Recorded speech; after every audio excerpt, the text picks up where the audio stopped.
Characteristics features of the T4 phage, then the main importance things is their life cycle, which is complete within the 20 to 25 minutes depending upon the various conditions where that phage live. At the very moment, it's very usual that the phage absorbs to the bacterial cell walls at the 0 minutes to 1 minute within the time period, and thereafter the synthesis of the host DNA, the synthesis of the RNA and proteins also turned off within the first 1 to 2 minutes, and after that already the first mRNA of the phage synthesis begins, and for its and within the next 5 minutes their fast DNA synthesis is initiated, and for that they require the host DNA as their supply material. That is the main part that we are going to look how they are getting those materials from the host DNA. The main important parts of these phage life cycles is 4 to 5.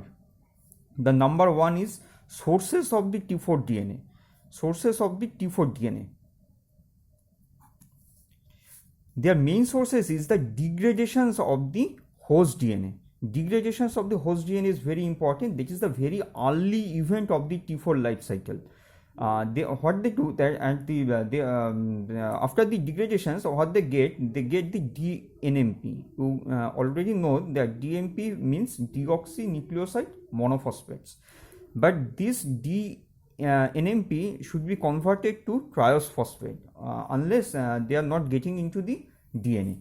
So the first responsible enzymes which are active only on cytosine containing DNA, that can only cleave the host DNA to double-stranded DNA fragments, which are then degraded to DNMP by a phage-encoded exonuclease. So if we look onto this, that if this is a bacterial DNA, it's always contains some cytosines, and what will happen, the cytosine targeting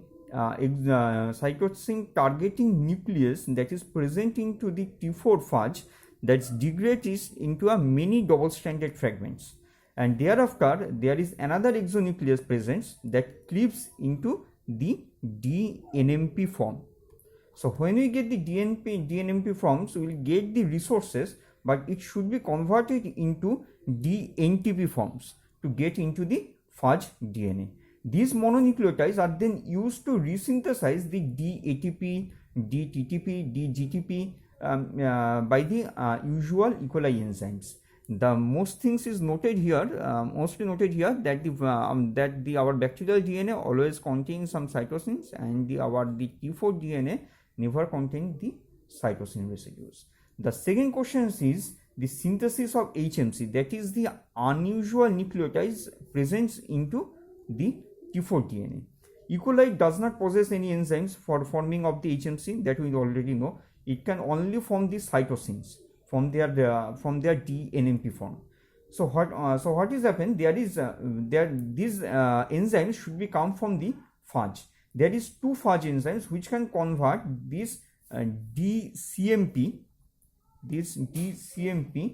to DHDP. The E. coli enzyme nucleoside phosphate kinase is converted this to triose phosphate. So the DHDP to DHTP, that is converted by the E. coli enzyme, and the phage enzymes converted the DCMP to DHDP. So after the formation of DHTP, that is the initial precursors of the synthesis of HMC.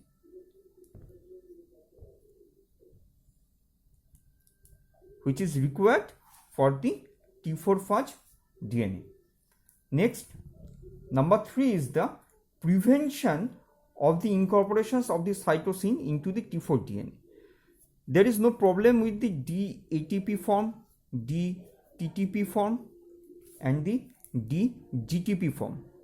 But what is happening here, when the bacterial DNA is degraded, we are getting the DCTP.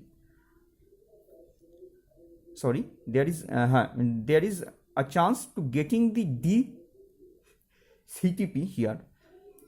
So some of the DCMP is converted to HMC, but there is also a chance that DCTP is always present into the system. but the phage do not possesses DCTP on there is no cytosines presence into their into the T4 phage DNA. So we have to prevent for the incorporations of the cytosine into the T4 DNA. T4 DNA polymerase cannot distinguish between the DCTP and with DHTP. So so this problem should be solved by the second enzyme. Notably, both of these can form hydrogen bond with the guanidine residue. It is essential that the no cytosines to be incorporated into the daughter T4 DNA strands, because such cytosine containing DNA would be a substrate for the T4 endonuclease that kill the bacterial DNA. So for cytosine to become the part of the daughter DNA molecule, DCMP must be converted to DCDP, then the DCTP. So what is happening here? After the degradations, we are getting the DCMP form. So when it would like to incorporate it into the bacterial DNA, into the phage DNA, it should be converted to first DCDP diphosphate form and thereafter in the CTP form. But there is an enzyme in phage that is known as DCTPase. So whenever it converted, it will convert it back to DCDP or in the DCMP form. Therefore, it will prevent to formation of the DCTP. Again, should be noted that never prevent to incorporate these bases into the phage DNA. It just prevents its formation. Another phage enzymes termed as DCMP deaminase, that is very important, that converts DCMP to DUMP, which then acquires a methyl group and becomes DTMP form. So that is very important. So now our phage can get another mode of sources where they can get the DTMP form, and that is very useful also. Why it is useful? This enzyme duplicates the activity of the similar E. coli enzymes but has an interesting economic functions. The base compositions of the E. coli is A plus T is almost 50%, but in case of T4 DNA it is 66%. So some of the cytosines can convert it into the DTMP, then it will be very economic for the phage to retain its value. So in together with the DCTPase and DCaminase can prevent its incorporations into the T4 phage DNA. And but the next problem arises that E. coli has also its defense systems that can target other than those 4 nucleotide bases which is incorporated into the phage DNA. The presence of the HMC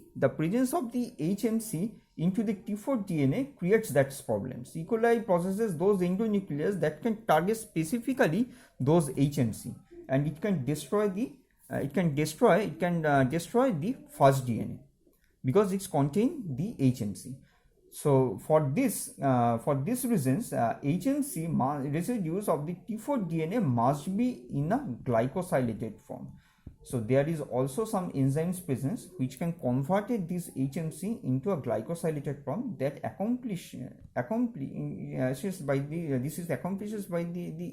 different phage enzymes who add the 2-glucose residues into the HMC that is already incorporated into the T4 DNA. Now this glycosylated HMC can't be recognized by the E. coli endonucleases which can target the HMC containing DNA. So it will prevent the T4 DNA from early lysis. That's all.